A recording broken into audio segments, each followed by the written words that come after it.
رئیس اجرایی حکومت وحدت ملی تاکید می‌ورزد که زیادتر و یا کمتر از عملی شدن مواد توافقنامه سیاسی هیچ چیز دیگر نمی‌خواهد. عبدالله میگوید که عملی شدن مواد توافقنامه سیاسی به معنای حق تلفی در حق دیگران نیست. به گفته آقای عبدالله این بار مردم افغانستان چهره دیگر او را خواهند شناخت.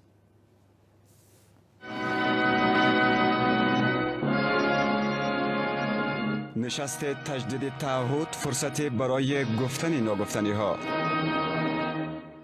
در نشست مشورتی در کاخ سپیددار رئیس اجرایی حکومت وحدت ملی با اشاره به افزایش اختلافهایش با رئیس جمهور میگوید که 2 سال خاموشیش به معنای گذشتن از حق مردم نیست و اکنون وقت آن فرا رسیده است تا مواد این توافقنامه به گونه کامل عملی شود. تطبیق کامل موافقتنامه را می‌خواهیم انشالله، نه زیاد نه کم. آقای عبدالله از بحر کوتاه آمدنش در کار عملی ساختن توافقنامه سیاسی از مردم پوزش می‌خواهد، اما تاکید می‌ورزد که پس از این مردمان کشور او را به گونه دیگر خواهند شناخت. یک کسی گفته بود که بر من در فلان روز توهین شده.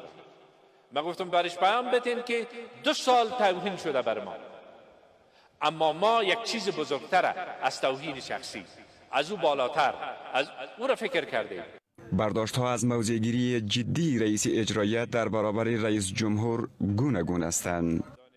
بعد از وعده دومی که به مردم داده بر سر تطبیق توافقنامه سیاسی استاد نشود و بر سر حق مردم و دفاع از حق چنانچه بار دیگه وعده کرده استاد نشود، بدون شک خل مردم خواهد شد.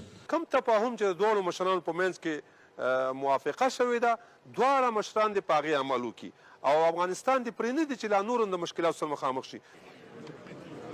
آقای عبدالله میگوید که در این مرحله تازه سیاسی تمامی آرمان‌های مردمی افغانستان تحقق خواهند یافت و دیگر نمیگذارد تا با سرنوشت مردم بازی شود.